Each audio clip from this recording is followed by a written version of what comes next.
Temple city incharge పదవి hot topic గా మారిందా? నేనంటూ ఆ పదవికి పోటీ పెరిగిందా? చాలా మంది యువ నేతలు తిరుపతి వైపు చూస్తున్నారా? ఇంతకీ ఛాన్స్ ఎవరికి?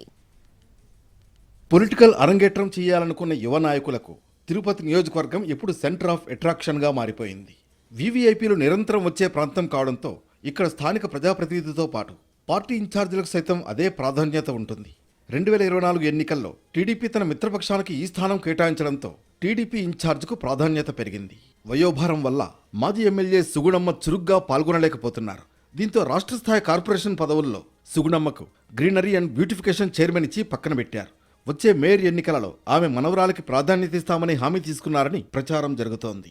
ఇక సీనియర్ నేత నరసింహ యాదవ్ ఇప్పటికే యాదవ్ కార్పొరేషన్ చైర్మన్గా ఉన్నారు. దీంతో మిగిలిన సీనియర్లతో పాటు యువ నాయకులు కూడా ఇన్ఛార్జ్ పదవి కోసం టీడీపీ నుంచి పోటీ పడుతున్నారు. జేబీ శ్రీనివాస్తో పాటు మాజీ ఎమ్మెల్యే రామిరెడ్డి కుమారుడు మబ్బు దేవనారాయణ రెడ్డి, విద్యాసంస్థల అధినేత ప్రణీత్, కోడూరు బాలసుబ్రహ్మణ్యం ఎవరికి వారు హైకమాండ్ను ప్రసన్నం చేసుకునే పనిలో పడ్డారు. తాజాగా జరుగుతున్న పరిణామాల నేపథ్యంలో మహానాడుకు ముందే ఇన్ఛార్జిని ప్రకటిస్తారని చెప్పుకుంటున్నారు. ఈ ప్రచారం సాగుతున్న సమయంలోనే స్థానిక టీడీపీ యువత ఏకంగా ఇన్ఛార్జ్ కోసం సోషల్ మీడియాలో సర్వే చేపట్టి లెక్కలు వేస్తోంది. ఓవరాల్గా చూస్తే తాజా పరిస్థితుల్లో విపక్షానికి దీటుగా తిరుపతిలో పార్టీని గాడిన పెట్టగలిగే దమ్మున్న నేత ఇన్ఛార్జ్గా రావాలని కేడర్ కోరుకుంటోంది. మరి హైకమాండ్ ఎలాంటి నిర్ణయం తీసుకుంటుందన్నది చూడాలి.